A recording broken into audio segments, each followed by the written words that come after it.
الحمد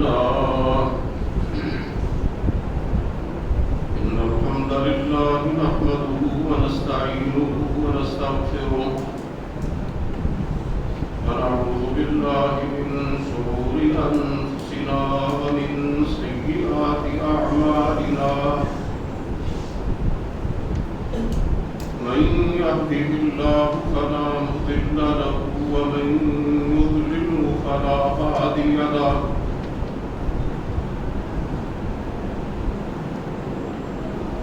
وأشهد أن لا إله إلا الله وحده لا شريك له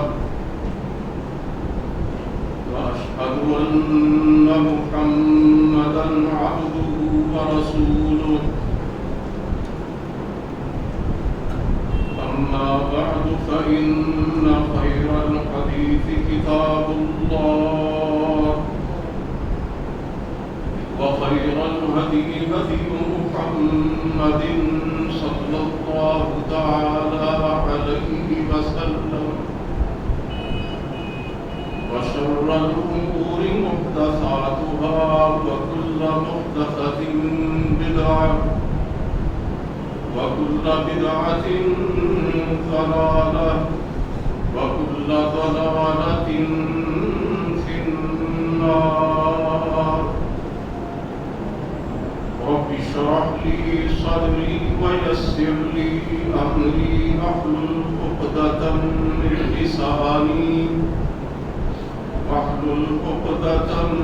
من لساني يفقهوا قولي أعوذ بالله السميع العليم من الشيطان الرجيم بسم الله الرحمن الرحيم سبحان الذي أسرى بعبده ليلا من المسجد الحرام إلى المسجد الأقصى الذي باركنا حوله لنريه من آياتنا إنه هو السميع البصير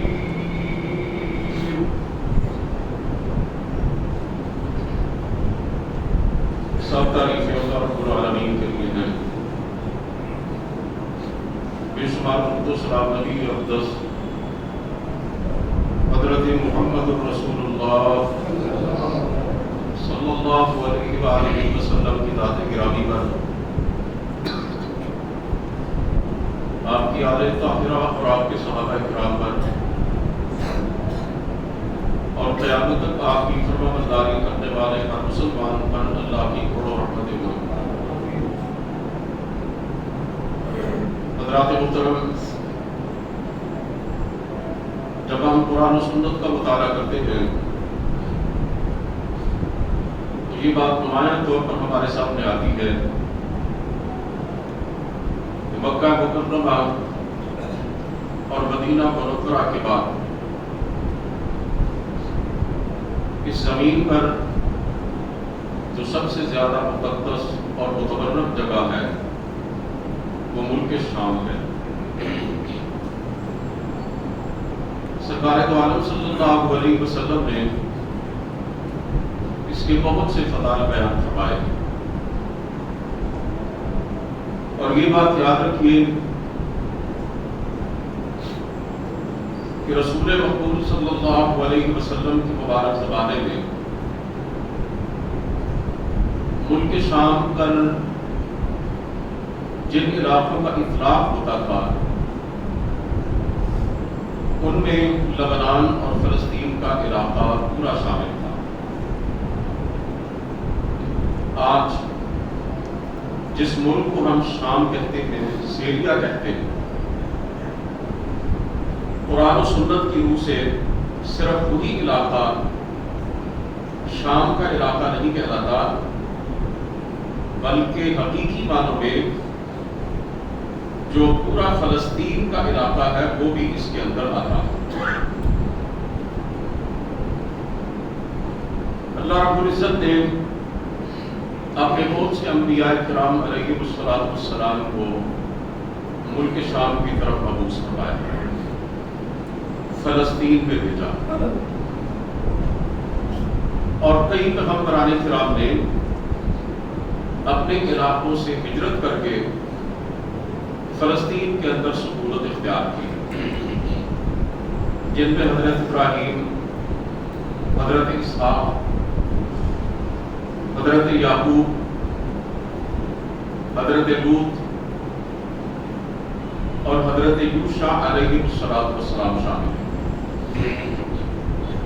اسی وجہ سے فلسطین کی سرزمین کو انبیاء کرام علیہ السلام کی سرزمین کہا جاتا ہے۔ اللہ رب العزت نے اپنے کلام پاک میں کئی جگہوں پر اس سرزمین کو بڑی برکت والی زمین قرار کیا۔ اب اس میں کسی قسم کے شک و شبے کی گنجائش نہیں ہے کہ مالک کائنات جس جگہ کے بارے میں ارشاد فرما دے، جس مقام کے بارے میں ارشاد فرما دے کہ اس میں آپ نے برکتیں رکھی ہیں، یہ بڑی مقدس جگہ ہے، تو پھر ہمارے ایمان کا حصہ ہے کہ وہ جگہ واقعتاً بہت اعلیٰ و رفیع ہے۔ جیسا کہ اللہ تعالیٰ ارشاد فرماتے ہیں، ان اول بیت وضع للناس للذی ببکہ، کہ سب سے پہلا گھر جو لوگوں کے لیے بنایا گیا اس میں وہ اللہ کی عبادت کریں، وہ مکے میں، یعنی خانہ کعبہ۔ آگے فرمایا مبارکاً وہدی للعالمین، یہ بہت بابرکت ہے اور جہان والوں کے لیے ہدایت کا باعث ہے۔ اسی طرح سرزمین فلسطین کے بارے میں بھی اللہ تعالیٰ ارشاد فرماتے ہیں، سبحان الذی اسری بعبدہ لیلا من المسجد الحرام الی المسجد الاقصی الذی بارکنا حولہ لنریہ من آیاتنا، کہ وہ ذات بڑی بابرکت ہے جس نے اپنے بندے حضرت محمد رسول اللہ صلی اللہ علیہ وسلم کو راتوں رات سیر کروائی مسجد حرام سے مسجد اقصیٰ تک۔ اور مسجد اقصیٰ آپ جانتے ہیں فلسطین میں ہے، اس کو بیت المقدس بھی کہا جاتا ہے۔ اور میں نے عرض کیا کہ یہ جو موجودہ علاقہ جس میں شام اور فلسطین کے علاقے شامل ہیں، اس سارے کو ملا کر سرکار دو عالم صلی اللہ علیہ وسلم کے زمانے میں شام کہا جاتا ہے، پورا علاقہ بابرکت۔ اگلے الفاظ کیا ہیں قرآن کریم کے؟ مسجد اقصیٰ کا تذکرہ کرنے کے بعد فرمایا الذی بارکنا حولہ، کہ اس کے ارد گرد کے علاقے میں ہم نے اپنی برکتیں رکھی، لنریہ من آیاتنا، اور ہم رسول کریم صلی اللہ علیہ وسلم کو اس لیے وہاں لے کر گئے تاکہ ہم آپ کو اپنی قدرت کاملہ کی نشانیاں بتلائیں اور دکھائیں۔ اسی طرح حضرت ابراہیم علیہ السلام اور حضرت لوط علیہ السلام کے بارے میں اللہ تعالیٰ ارشاد فرماتے ہیں، وَنَجَّيْنَاهُ وَلُوطًا إِلَى الْأَرْضِ الَّتِي بَارَكْنَا فِيهَا، کہ ہم نے حضرت ابراہیم اور حضرت لوط علیہ السلام کو ان کی ظالم اور جاہل قوموں سے نجات دے کر ایک ایسی سرزمین کی طرف لے گئے جس میں ہم نے بڑی برکتیں عطا کر رکھی ہیں، اور حضرت ابراہیم اور حضرت لوط علیہ السلام دونوں کو اللہ تعالیٰ کے حکم سے فلسطین کی طرف لے جایا گیا۔ دونوں اللہ کے پیغمبر اپنے اپنے علاقوں کو چھوڑ کر اور اپنی اپنی قوموں کو چھوڑ کر فلسطین کے اندر چلے گئے۔ ایسے ہی جب حضرت موسیٰ علیہ السلام نے اپنی قوم کے لوگوں سے یہ کہنا چاہا کہ اس بستی کے اندر داخل ہو جاؤ، اللہ کا حکم ہے کہ اس بستی کے اندر تم نے جانا ہے، اللہ کی راہ میں لڑنا ہے۔ تو حضرت موسیٰ علیہ السلام نے اپنی قوم سے کہا یا قوم ادخلوا الارض المقدسۃ التي كتب اللہ لكم، کہ اے میری قوم کے لوگوں اس بستی کے اندر داخل ہو جاؤ، اس سرزمین کے اندر داخل ہو جاؤ جو مقدس ہے۔ یا قوم ادخلوا الارض المقدسہ، اے میری قوم کے لوگوں مقدس سرزمین کے اندر داخل ہو جاؤ، کتب اللہ لکم، جو اللہ تعالیٰ نے تمہارے لیے لکھی ہے۔ یعنی اس آیت مبارکہ میں حضرت موسیٰ علیہ السلام نے اپنی قوم کے حکم سے، اپنے رب کے حکم سے اپنی قوم سے یہ کہا کہ مقدس سرزمین میں داخل ہو جاؤ۔ فلسطین کو اللہ تعالیٰ نے قرآن کریم کے الفاظ میں ارض مقدس کہا۔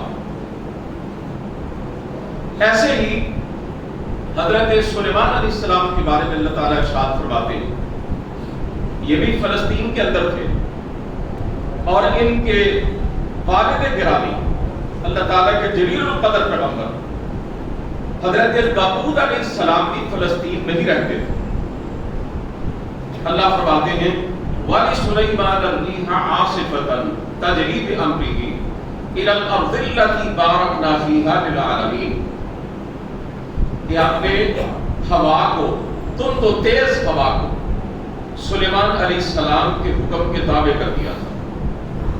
وہ ان کے اشارے پر اس جگہ کی طرف چلتی تھی، اس سرزمین کی طرف چلتی تھی کہ جس کے اندر ہم نے دنیا والوں کے لیے برکتیں رکھی۔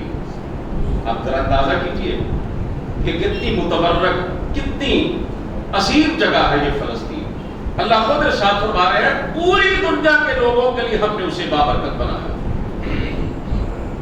ایسے ہی جب پروردگار عالم نے حضرت مریم علیہ السلام اور ان کے لخت جگر اللہ کے برگزیدہ پیغمبر حضرت عیسیٰ علیہ السلام کا تذکرہ کرنا چاہا تو اللہ فرماتے ہیں وَجَعَلْنَا ابْنَ مَرْيَمَ وَأُمَّهُ آیَةً، کہ ہم نے مریم اور اس کے بیٹے کو اپنی قدرت کی نشانی بنایا، یعنی بغیر شوہر کے مریم کو بیٹا کیا، بغیر باپ کے حضرت عیسیٰ علیہ السلام کو پیدا کیا، تو یہ ہماری قدرت کی نشانی ہے۔ اور آگے فرمایا وَآوَيْنَاهُمَا إِلَىٰ رَبْوَةٍ ذَاتِ قَرَارٍ وَمَعِينٍ، اور ہم نے ان دونوں کو ایک اونچے ٹیلے پر ٹھہرایا، ایک اونچے مقام پر ٹھہرایا، اور وہ کیسی جگہ تھی؟ ذات قرار، بڑی پرسکون جگہ تھی، ومعین، اور چشمے والی جگہ تھی۔ اور جس جگہ پر، جس اونچے ٹیلے پر اللہ تعالیٰ نے حضرت مریم اور ان کے بیٹے اپنے نبی اور رسول حضرت عیسیٰ علیہ السلام کو ٹھہرایا، وہ بیت المقدس کے بالکل قریب تھا۔ اللہ تعالیٰ نے فلسطین کو، ارض مقدس کو اپنے کلام پاک کے اندر پرسکون جگہ قرار دیا، اطمینان والی جگہ قرار دی۔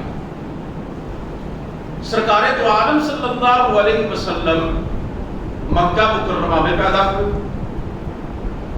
اپنی حیات مبارکہ کے 53 سال آپ نے اسی شہر میں گزارے،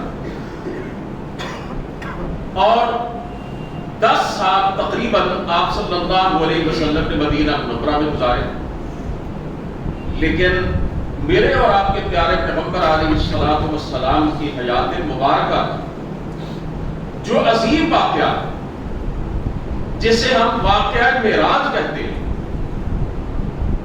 جو ہمارے پیارے پیغمبر علیہ السلام کا بہت بڑا معجزہ ہے، اور صرف آپ صلی اللہ علیہ وسلم کے لیے نہیں بلکہ اپنی پوری امت کے لیے وہ معجزہ باعث افتخار ہے کہ اللہ تعالیٰ نے ہمارے نبی کو اس طرح معراج کروائی ہے کہ کسی اور نبی کو اس شان کے ساتھ معراج نہیں کروائی۔ آپ صلی اللہ علیہ وسلم کی معراج کا تذکرہ اللہ تعالیٰ ارشاد فرماتے ہیں، ابھی میں نے آیت آپ کے سامنے پڑھی ہے، اللہ تعالیٰ نے آپ کو بیت اللہ سے، مسجد حرام سے مسجد اقصی تک کا سفر کروایا ہے، راتوں رات، بلکہ رات کے تھوڑے سے حصے میں، اور پھر مسجد اقصی سے، فلسطین سے آپ صلی اللہ علیہ وسلم کو آسمانوں کی طرف لے جایا گیا، ساتوں آسمانوں پر آپ کو پہنچایا گیا، مختلف انبیاء کرام سے ملوایا گیا، سدرۃ المنتہا تک آپ کو بلند کیا گیا، آپ نے جنت اور دوزخ کا مشاہدہ فرمایا۔ اس کے بارے میں اللہ تعالیٰ ارشاد فرماتے ہیں سبحان الذی اسری بعبدہ لیلا من المسجد الحرام الی المسجد الاقصی، وہ ذات پاک ہے جو اپنے بندے کو راتوں رات مسجد حرام سے مسجد اقصی تک لے گئے۔ الذی بارکنا حولہ، وہ مسجد اقصی کے جس کے ارد گرد کے علاقے کو ہم نے بڑی برکتوں سے نوازا، یعنی میرے اور آپ کے پیارے پیغمبر علیہ الصلوۃ والسلام کا عظیم الشان معجزہ جو معراج کا معجزہ ہے، اس پر بھی آپ صلی اللہ علیہ وسلم کو اللہ تعالیٰ نے آپ کے شہر سے آغاز کروایا اس کا، اور پھر مسجد اقصی تک، فلسطین تک اللہ رب العزت آپ صلی اللہ علیہ وسلم کو لے گئے۔ اور وہاں پہ کیا ہوا تھا؟ قربان جاؤں سرکار دو عالم صلی اللہ علیہ وسلم کی عظمت و رفعت پر، یہ مسجد اقصی یہ اس خطہ عربی کا واحد مقام ہے جہاں پہ اللہ تعالیٰ نے معراج کی رات اپنے تمام پیغمبران کرام کو جمع کیا، اور سرکار دو عالم صلی اللہ علیہ وسلم نے فرمایا فَأَمَّمْتُهُمْ، میں نے ان کی امامت کروائی۔ اسی جگہ پر آپ صلی اللہ علیہ وسلم کو اللہ تعالیٰ نے امام الانبیاء کے منصب جلیلہ پر فائز کیا۔ اس سے یہ سمجھنا کچھ بھی مشکل نہیں ہے کہ مسجد اقصی کی، فلسطین کی، ارض مقدس کی، بیت المقدس کی میرے اور آپ کے لیے کتنی اہمیت ہے، اور ہمارے پیارے پیغمبر علیہ السلام سے اس کا کتنا تعلق ہے کہ ہمارے نبی کو اللہ نے آسمانوں پر اٹھایا تو مسجد اقصی تک لے جا کر اللہ تعالیٰ چاہتے تو مسجد حرام سے ہی آپ کو معراج کا آغاز کروا دیتے۔ ظاہر ہے اس جگہ کو اللہ تعالیٰ نے کوئی مقام اور مرتبہ دیا تو اسی لیے اللہ نے پہلے اپنے نبی کو مسجد اقصی تک پہنچایا نا۔ اور میں نے عرض کیا کہ کئی انبیاء کرام علیہ السلام کا مسکن رہا یہ سرزمین فلسطین، بہت سے نبیوں کو اللہ نے یہاں مبعوث فرمایا، کئی پیغمبران کرام اپنے اپنے علاقوں سے ہجرت کر کے فلسطین میں سکونت پذیر ہوئے۔ اللہ تعالیٰ کے جلیل القدر پیغمبر حضرت موسیٰ علیہ السلام، ان کے بارے میں تو حدیث پاک میں آتا ہے انہوں نے دعا کی تھی اللہ کی بارگاہ میں کہ یا اللہ مجھے موت دینا تو فلسطین کے علاقے میں دینا۔ رسول کریم صلی اللہ علیہ وسلم نے اس کے حوالے سے بڑے فضائل و مناقب اپنی زبان مبارکہ سے ارشاد فرمائے۔ آپ کو معلوم ہے کہ پہلے 16 یا 17 مہینے تک نبی کائنات علیہ السلام بیت المقدس کی طرف منہ کر کے نماز پڑھتے رہے۔ اسی لیے بیت المقدس کو کہا جاتا ہے قبلہ اول۔ یہ الفاظ آپ کو یاد ہوں گے یقیناً کہ ہمارا قبلہ اول رہا ہے بیت المقدس۔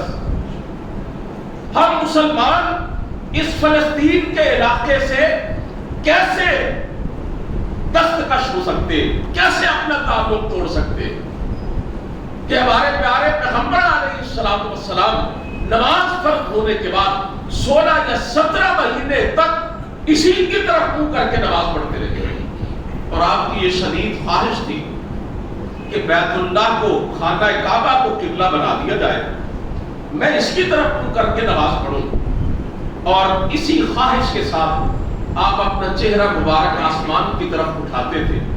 اللہ تعالیٰ نے ارشاد فرمایا نا قَدْ نَرَا تَقَلُّبَ وَجْهِكَ فِي السَّمَاءِ، اے نبی تیرے چہرے کا ہم نے بار بار آسمان کی طرف اٹھنا دیکھ لیا۔ فَلَنُوَلِّيَنَّكَ قِبْلَةً تَرْضَاهَا، اے حبیب پریشان نہ ہو، ہم تیرے لیے وہی قبلہ مقرر کر رہے ہیں جس پہ تو راضی ہے۔ ابھی میرے نبی نے دعا بھی نہیں کی، دل میں خواہش ہے، رب نے قبلے کو تبدیل کر دیا۔ اور حضرت جبریل علیہ السلام نے آ کر اللہ رب العزت کی طرف سے بتلایا کہ قبلہ تبدیل ہو چکا. سرکار دو عالم صلی اللہ علیہ وسلم نے عصر کی نماز اپنے صحابہ کرام کو مسجد نبوی میں پڑھائی بیت اللہ کی طرف رخ کر.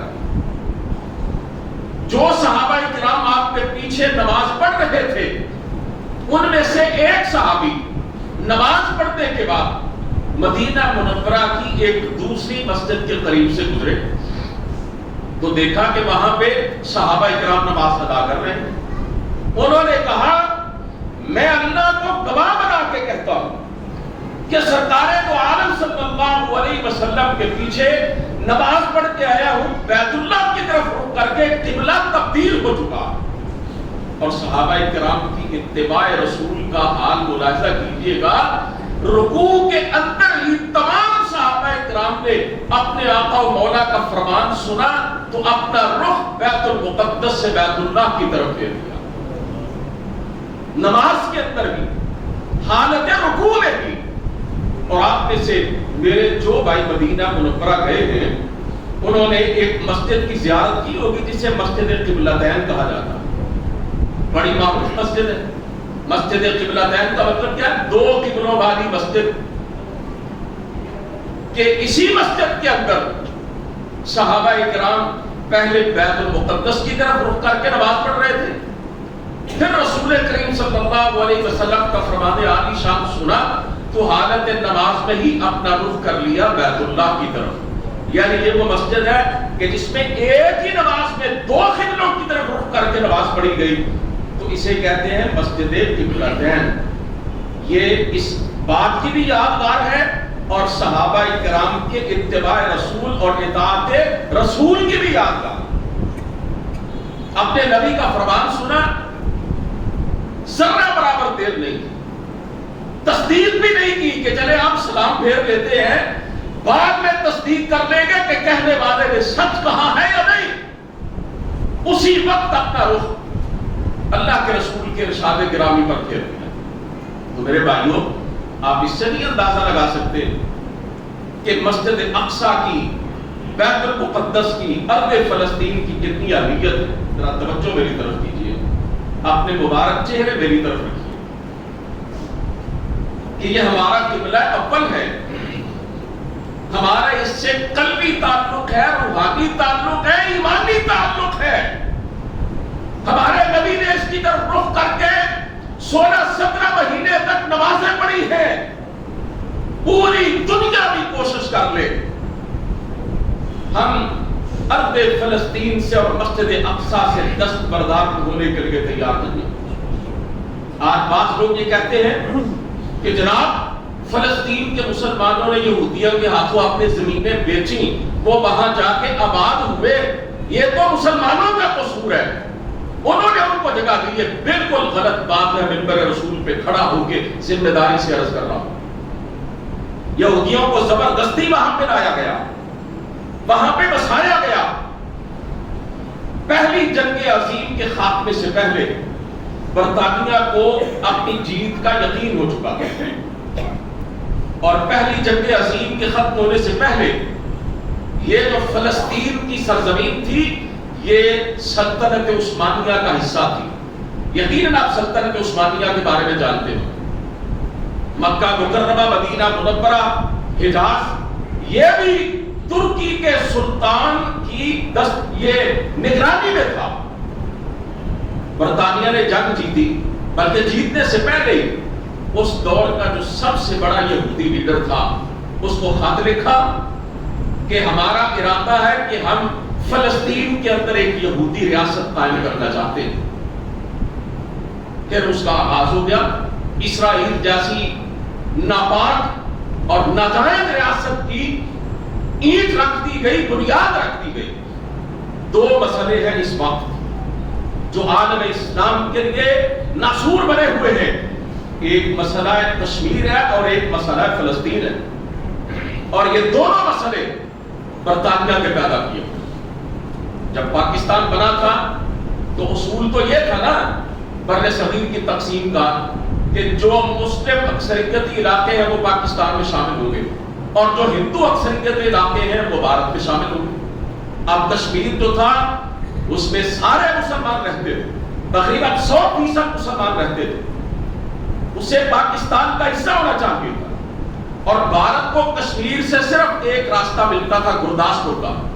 یہ گرداسپور کا علاقہ بھی مسلمانوں کی اکثریت کا علاقہ تھا، لیکن انگریز نے بھارت ہندو کے ساتھ گٹھ جوڑ کر کے، سازش کر کے، تقسیم بر صغیر کا جو نگران تھا ریڈ کلف، اس بدبخت نے ظلم اور ناانصافی کرتے ہوئے گرداسپور کا مسلم اکثریت کا علاقہ بھارت کو دے دیا، اور اس طرح سے اسے کشمیر کی طرف راستہ دے دیا اور کشمیر کو بھارت کی جھولی کے اندر ڈال دیا۔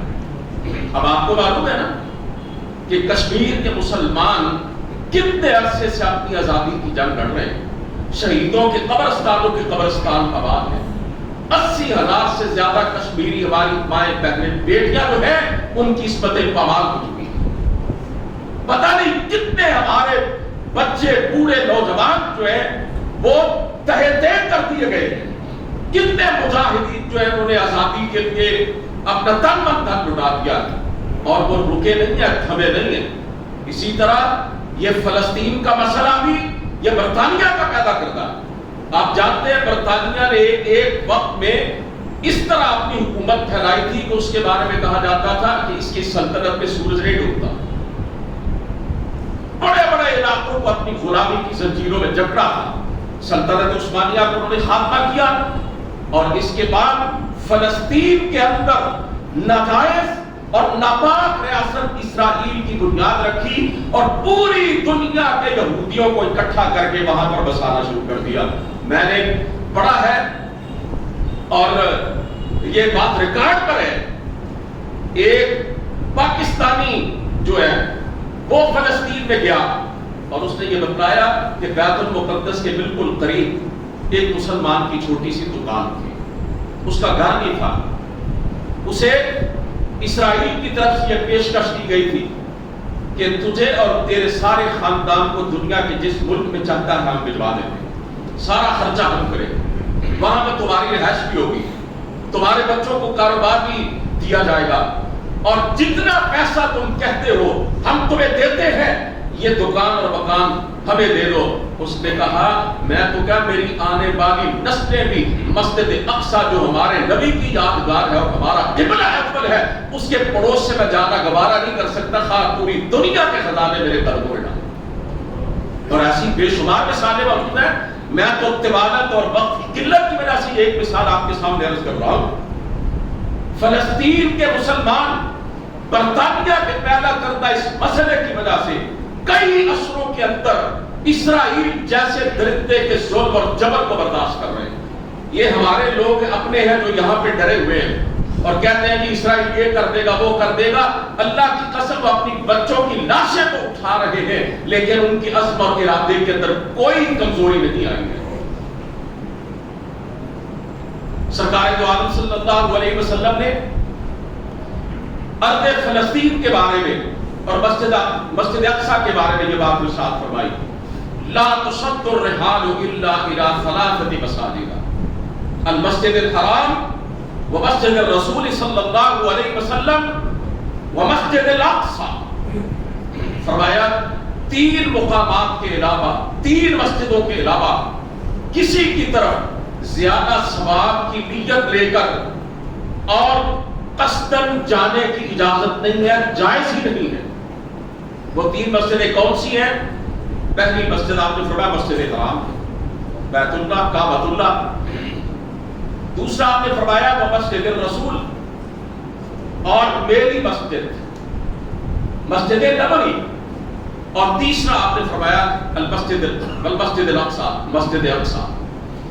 میں آپ کے سامنے ایک بات رکھنا چاہتا ہوں، اگر مسلمان حکمرانوں نے اپنے ملکوں کے عوام کو سہولیات دی ہوتی، جیسے مسجد حرام اور مسجد نبوی کی طرف جانے کے حوالے سے سہولیات ہے، یعنی مکے اور مدینے کی طرف، اگر اس طرح ویزوں میں آسانی دی ہوتی اور مسلمان ملکوں کے سربراہ اپنی سرپرستی میں مسلمان عوام کو وہاں لے کر جاتے، کتنی مقدس جگہ میں نے آپ کے سامنے حدیث پاک پڑھی ہے، ہر سال ہر مہینے سینکڑوں ہزاروں مسلمان مسجد اقصی میں پہنچتے، بیت المقدس میں پہنچتے، فلسطین میں پہنچتے، تو میرے بھائیوں یقیناً اسرائیل کا قبضہ آج اس مقدس جگہ پہ نہ ہوتا۔ یہ ہمارے مسلمان حکمرانوں نے غفلت مجرمانہ کا ارتکاب کیا۔ مسلمانوں کو وہاں جانے کے لیے کوئی سہولت نہیں دی، ان کو آمادہ نہیں کیا وہاں جانے پر۔ اس مقام کی عظمت اور رفعت کو مسلمانوں کی نگاہوں سے پوشیدہ رکھا، اور آج دیکھیں وہاں پر ہمارے فلسطینی مظلوم بھائی بہنیں، ہمارے بچے، ہمارے بوڑھے جو ہیں، وہ کس طرح ایک کربناک انداز میں اپنی زندگی گزار رہے ہیں۔ رسول کریم صلی اللہ علیہ وسلم نے یہ بات ارشاد فرمائی ہے کہ حضرت سلیمان علیہ السلام نے جب بیت المقدس کو تعمیر کیا تو 3 دعائیں کی۔ ایک دعا یہ کی تھی کہ یا اللہ میرے فیصلوں کو اپنے فیصلوں کے مطابق کر دے، یعنی میرے فیصلے درست ہوں تیری توفیق سے۔ دوسری دعا انہوں نے یہ کی تھی کہ اللہ مجھے ایسی حکومت دے کہ میرے بعد قیامت تک کسی کو ویسی حکومت نہ ملے۔ رب اغفر لی وہب لی ملکا لا ينبغی لأحد من بعدی، یہ قرآن کریم کے الفاظ ہیں۔ انہوں نے دعا کی یا اللہ مجھے بخش دے اور ایسی حکومت دے میرے بعد کسی کو نہ ملے۔ اور تیسری دعا انہوں نے بتایا کیا کی تھی، توجہ کیجئے گا، اور ارض فلسطین اور مسجد اقصی یا بیت المقدس کی عظمت کا اندازہ کیجئے گا۔ حضرت سلیمان علیہ السلام نے بارگاہ رب العزت میں درخواست کی، یا اللہ جو بھی خاص نماز پڑھنے کے ارادے سے اس مسجد کے اندر آئے تیری رضا کے لیے یا اللہ میں نے تعمیر کی ہے، اس کو گناہوں سے اس طرح پاک کر دینا جیسے وہ اس وقت گناہوں سے پاک تھا جب اپنی ماں کے پیٹ سے پیدا ہوا۔ یہ فضیلت ہے اس مسجد کی۔ آپ سنیے رسول کریم صلی اللہ علیہ وسلم نے ان دعاؤں کے بارے میں کیا فرمایا۔ آپ نے بتلایا جہاں تک پہلی دونوں دعاؤں کا تعلق ہے، ان کا تو ذکر قرآن کریم کے اندر بھی اللہ نے قبول فرما لیا۔ آپ نے فرمایا اما اثنتین فقد اعطیہما، جہاں تک پہلی 2 دعاؤں کا تعلق ہے اللہ نے وہ تو قبول فرما لی۔ اور تیسری کے بارے میں فرمایا وَأَرْجُو أَن يَكُونَ قَدْ أُعْطِيَ، کہ مجھے امید ہے اللہ نے ان کی اس تیسری دعا کو بھی قبول کر لیا ہوگا۔ کون سی تیسری دعا یاد ہے؟ ابھی ذکر کی کہ یا اللہ جو اس مسجد اقصی میں صرف نماز پڑھنے کا ارادہ لے کر آئے، کوئی دنیاوی غرض اس کے پیش نگاہ نہ ہو، اللہ اس کو گناہوں سے ایسے پاک کرنا جیسے اپنی پیدائش کے دن اپنی ماں کے پیٹ سے پاک کرنا۔ کیا ایسے فضائل سن کر اس مسجد میں جانے کو دل نہیں چاہتا؟ کیا اس جگہ پہ جا کے اپنی زمین نیاز رب کے سامنے جھکانے کو دل نہیں چاہتا؟ کیا اس فلسطین کے علاقے کو اپنی آنکھوں سے اس کی زیارت کرنے کے لیے دل نہیں مچلتا؟ آپ صلی اللہ علیہ وسلم نے فرمایا ایک وقت ایسا آئے گا اگر کسی کے پاس ایک گھوڑے کی رسی کے برابر بھی جگہ ہوگی تو وہ وہاں سے بھی مسجد اقصی کو دیکھنے کی خواہش کرے گا اور یہ سمجھے گا کہ میرے لیے ایک جھلک اس مسجد کی دیکھ لینا دنیا وما فیہا سے بہتر ہے۔ یہی وہ جگہ رسول کریم صلی اللہ علیہ وسلم نے فرمایا دجال پتہ ہے کتنا بڑا فتنہ ہے۔ آپ صلی اللہ علیہ وسلم نے فرمایا ہر نبی نے اپنی امت کو دجال کے فتنے سے ڈرایا ہے۔ حضرت نوح علیہ السلام نے بھی ڈرایا، پہلے اولو العزم رسول، اور فرمایا میں بھی تمہیں اس سے خبردار کرتا ہوں، لیکن میں تمہیں ایک بات بتلاتا ہوں جو پہلے نبیوں نے نہیں بتلائی۔ وہ بات دجال کے بارے میں فرمایا یہ ہے کہ وہ کانا ہوگا اور میرا رب کانا نہیں ہے۔ دجال اپنے آپ کو خدا کہلوائے گا نا، لوگوں کا رب جتلائے گا، فرمایا وہ کانا ہوگا، اور ایک کانا ہمارے بر صغیر ہندوستان کے اندر بھی پیدا ہوا ہے، مرزا غلام احمد قادیانی کذاب لعنتی، اور اللہ کا کوئی نبی بھی کانا نہیں ہو سکتا۔ یہ اس کے جھوٹا ہونے کی دلیل ہے اور قادیانیوں کے منہ پر ایک لعنت بھرا تمانچہ ہے کہ اللہ کے کسی نبی کی نہ شکل میں کوئی عیب نہ عقل میں کوئی عیب۔ نبی دنیا کا حسین و جمیل انسان اور عقل مند ترین انسان، کانا ہونا تو اتنا بڑا ہے، اور نبی کی تو ذات کے اندر معمولی سا بھی عیب نہیں ہوتا، نبی کی پرسنالٹی میں، نبی کے وجود میں، نبی کے جسم مبارک میں۔ جنہوں نے نبی کو دیکھا حضرت ثابت انہوں نے کیا کہا تھا؟ خلقت مبرئا من کل عیب کانک قد خلقت کما تشاء۔ اے اللہ کے رسول، جب آپ کو دیکھتا ہوں میرے دل سے یہ آواز اٹھتی ہے کہ ساری کائنات کے لوگوں کو اللہ نے ویسے بنایا جیسے اللہ نے خود چاہا۔ آپ کو دیکھ کے تو ایسے لگتا ہے جیسے اللہ نے آپ کو ویسے بنایا جیسے آپ نے خود چاہا۔ آپ تو ہر عیب سے پاک پیدا کیے گئے۔ تو دجال کے بارے میں آپ نے فرمایا یہ کانا ہے، اور میرا رب کانا نہیں ہے۔ اسی روایت سے میں نے کہا اللہ کا کوئی نبی جو ہے اس کے ذات میں بھی عیب نہیں ہوتا ہے۔ حضرات محترم، اسی دجال کے بارے میں آپ نے دوسری بات یہ بتائی کہ یہ 3 جگہوں پر 4 جگہوں پر داخل نہیں ہو سکے گا، 4 مقامات پر، باقی ہر جگہ پر جائے گا، 4 جگہوں پر داخل نہیں ہو سکے گا۔ فرمایا مسجد حرام میں، مسجد اقصیٰ میں، کوہ طور کے علاقے میں، اور فرمایا میرے شہر مدینہ منورہ کے اندر۔ ان 4 مقامات پہ دجال داخل نہیں ہو سکے گا۔ اندازہ کیجئے اس ارض فلسطین کی کتنی اہمیت ہے۔ اور حضرت عیسیٰ علیہ السلام اسی میں نے بتایا نا فلسطین کے علاقے میں ہی ان کی معجزانہ ولادت ہوئی تھی، اور ان خبیث یہودیوں نے جب انہیں قتل کرنے کی سازش کی تھی تو اللہ تعالیٰ نے حضرت موسیٰ علیہ السلام کو اسی فلسطین کے علاقے سے زندہ آسمانوں کی طرف اٹھایا۔ اور ایک وقت ایسا آئے گا، میرے پیغمبر نے بتلایا کہ حضرت عیسیٰ علیہ السلام کا دوبارہ نزول ہوگا زمین پر، اور اسی فلسطین کے اندر ہی وہ اتریں گے اور دجال کو قتل کریں گے۔ حدیث پاک کے الفاظ سماعت فرمائے فَيَطْلُبُهُ، حضرت عیسیٰ علیہ السلام دجال کو تلاش کریں گے، حتیٰ يُدْرِكَهُ، حتیٰ کہ اس کو پکڑ لیں گے، فَيَقْتُلُهُ، اور پھر اسے اپنے ہاتھوں سے قتل کر دیں گے۔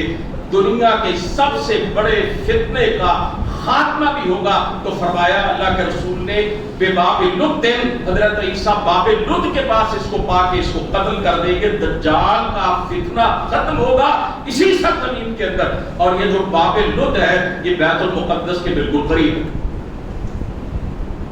حضرات محترم، میں نے عرض کیا آپ سے کہ اسرائیل ایک ناجائز ریاست، 2 بڑے مسئلے ہیں عالم اسلام کے، مسئلہ کشمیر اور مسئلہ فلسطین، اور ان دونوں کے پیدا کرنے والے کون ہیں؟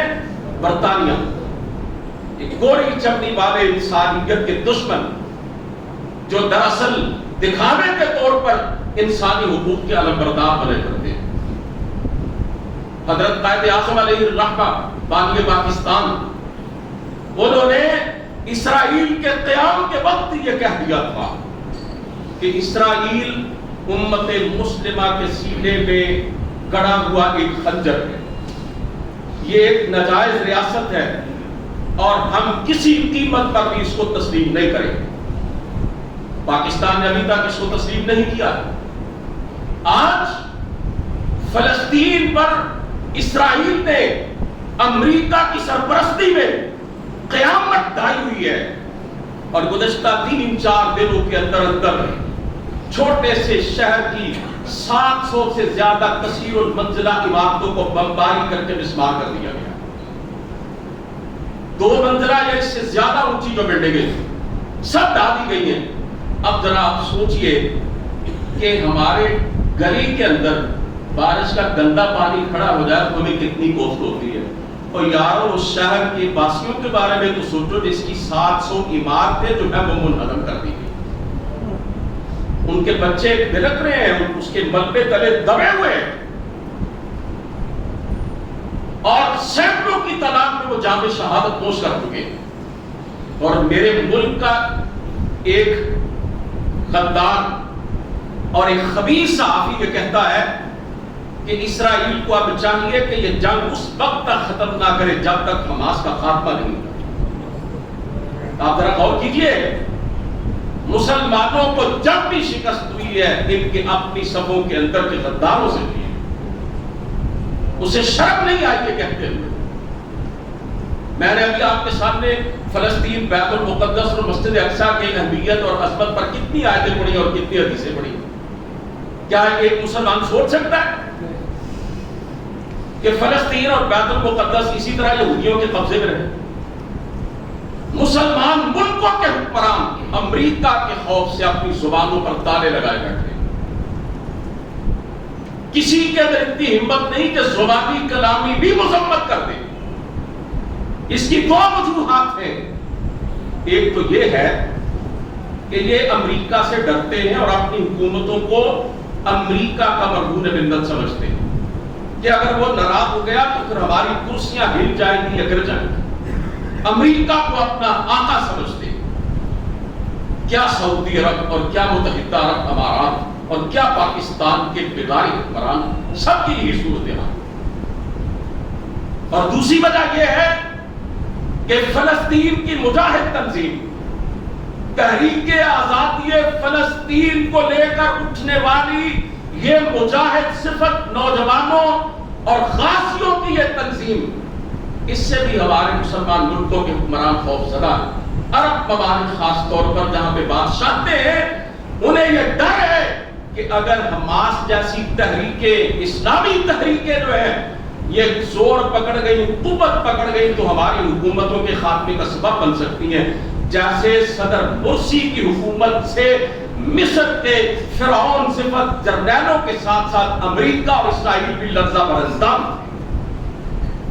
اخوان المسلمون کی کامیابی ان سے ہضم نہ ہوئی اور انہوں نے امریکہ اور اقوام متحدہ کی سرپرستی اور تائید کے ساتھ صدر مرسی کی حکومت کا تختہ الٹ دیا اور ہزاروں اخوان المسلمون کے کارکنان کو انہوں نے موت کے گھاٹ اتارا. میں آپ سے یہ عرض کرنا چاہتا ہوں، فلسطینیوں نے کبھی، میں کہنا چاہتا ہوں پوری 1 صدی ہو گئی تقریباً انہیں ظلم و جبر سہتے ہوئے، لاشیں اٹھاتے ہوئے، لیکن کیا انہوں نے بیت المقدس کے پڑوس کو چھوڑ دیا ہے؟ کیا انہوں نے یہ ایک پیشکش رکھی اسرائیل کے سامنے کہ ہمیں کوئی اور علاقہ دے دو رہنے کے لیے، ہم یہاں سے چلے جاتے ہیں؟ کیا غزہ جو دنیا کی سب سے بڑی کھلی جیل ہے، وہاں سے کسی ایک فلسطینی کی بھی آواز آئی ہے کہ ہماری زندگیاں اجیروں ہو چکی ہے اور ہم یہاں پہ نہیں رہنا چاہتے، زندگی نہیں گزار سکتے، ہم چھوڑ رہے ہیں اس علاقے کو، یہاں سے ہجرت کرنے کے لیے تیار ہے، کسی اور جگہ پہ شفٹ کر دیا جائے؟ یہ ہمارے اپنے اندر کے کچھ کمزور ایمان رکھنے والے ہیں جو اس طرح کے جملے کہتے ہیں پتہ نہیں اب کیا بنے گا. اللہ کی قسم وہ اپنے بچوں کی لاشیں درجنوں، بیسوں، سینکڑوں کی تعداد میں اٹھا رہے ہیں. ان کے اسپتال، ان کی مسجدیں، حتیٰ کہ اقوام متحدہ کا رجسٹرڈ پناہ گزین کیمپ جو ہے اس کو بھی بمباری کر کے اسرائیل نے مسمار کر کے رکھ دیا ہے. لیکن ان کا نعرہ صرف اور صرف یہ ہے کہ اسرائیل کو تسلیم نہیں کریں گے اور ارض فلسطین کی آزادی تک جدوجہد جاری رکھیں گے، خواہ ہمارے خون کا آخری قطرہ بھی اس راستے میں کیوں نہ بہہ جائے.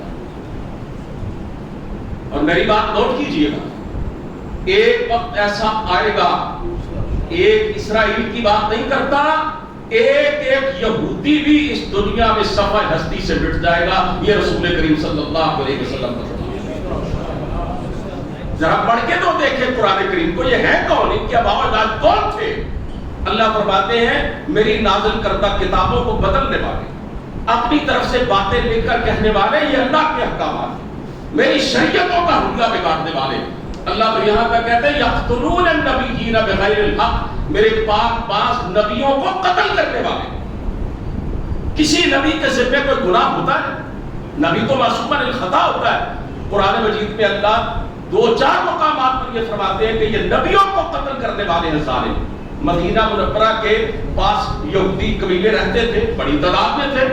ان کی خباثتوں، ان کی شرارتوں، ان کی سازشوں کی وجہ سے، ان کی عہد شکنی کی وجہ سے، ان کی غداری کی وجہ سے، ان کے معاہدے توڑنے کی وجہ سے، اللہ کے رسول کو قتل کرنے کی سازشیں کرنے کی وجہ سے سرکار دو عالم صلی اللہ علیہ وسلم نے ان کو مکہ سے مدینے سے نکال دیا اور وہ خیبر کے اندر چلے گئے اور وہاں بھی ان کی سازشیں ختم نہ ہوئی. غزوہ خندق کے موقع پر ان یہودیوں نے یہ عہد کیا تھا اللہ کے رسول سے کہ اگر دشمن باہر سے مدینہ منورہ پر حملہ آور ہوگا تو ہم آپ کے ساتھ مل کر اس کا مقابلہ کریں گے، لیکن اندر کھاتے انہوں نے مشرکین مکہ کا ساتھ دیا اور اتنی بڑی سازش کی ان سے مل کر مختصراً یہ بتلاتا ہوں، اگر یہودیوں کی سازش غزوہ خندق کے موقع پر کامیاب ہو جاتی تو یقین جانے مدینہ منورہ کی اسلامی ریاست کا خاتمہ ہو جاتا اور سارے کے سارے مسلمان جو ہے ان کا نام و نشان کر دیتا۔ اسی لیے جب اللہ کے رسول غزوہ خندق سے واپس آئے نا تو جبرائیل علیہ السلام آپ کے پاس آئے، عرض کیا اللہ کے رسول ابھی ہم فرشتوں کے ہتھیار اتارے نہیں ہیں، آپ نے پہلے ہی اتار دیے۔ اللہ کا حکم ہے عصر کی نماز بنو قریظہ جو یہودی قبیلہ تھا اور سب سے بڑا عہد شکن تھا اس کے محلے میں جا کے پڑھ دی۔ اللہ کے رسول نے صحابہ سے کہا چلے گئے، محاصرہ کر دیا گیا۔ ان یہودیوں نے پہلے تو اکڑ دکھائی، مقابلہ کرنے کا کہا، پھر ہتھیار ڈالے اور کہنے لگے ہم صلح کے لیے تیار ہیں، اور صلح کے لیے انہوں نے حضرت اسحاق بن معاذ رضی اللہ تعالیٰ عنہ کا نام لیا۔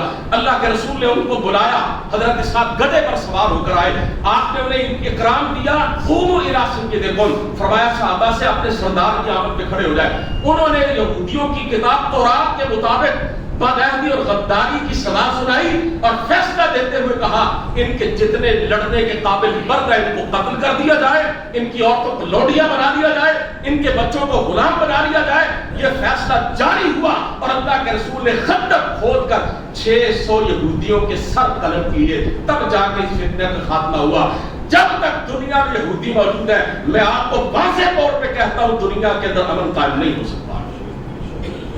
سرکار تو عالم صلی اللہ علیہ وسلم کی حدیث پاک سنیے، فرمایا لا تقوم الساعہ حتی تقتل الیہود، او میرے ماننے والوں قیامت اس وقت تک نہیں آئے گی جب تک تم یہودیوں کو قتل نہیں کرو گے، اور اللہ تعالیٰ تمہارے لیے غیب سے ایسا سامان پیدا کرے گا حتی یقول الحذر وراءہ یہودی یا مسلم ھذا یہودی ورائی فاقتلہ، حتیٰ کہ آپ نے فرمایا اگر کوئی یہودی کسی پتھر کے پیچھے کسی درخت کے پیچھے بھی چھپا ہوگا وہ درخت اور پتھر بھی اللہ کی قدرت سے آواز دے کے کہے گا او مسلمان بندے میرے پیچھے یہ یہودی چھپا ہوا ہے اس کو قتل کر دو۔ میرے نبی نے فرمایا یہ وقت انشاءاللہ آگے رہے گا، یہ یہودی اپنے انجام کو پہنچیں گے، یہ امریکہ ان کے غبارے میں ہوا کرتا ہے، اقوام متحدہ کے پلیٹ فارم پر ان کے خلاف جب بھی قرارداد آتی ہے یہ ویٹو کرتا ہے، یو این او ان کی پشت میں کھڑا ہے،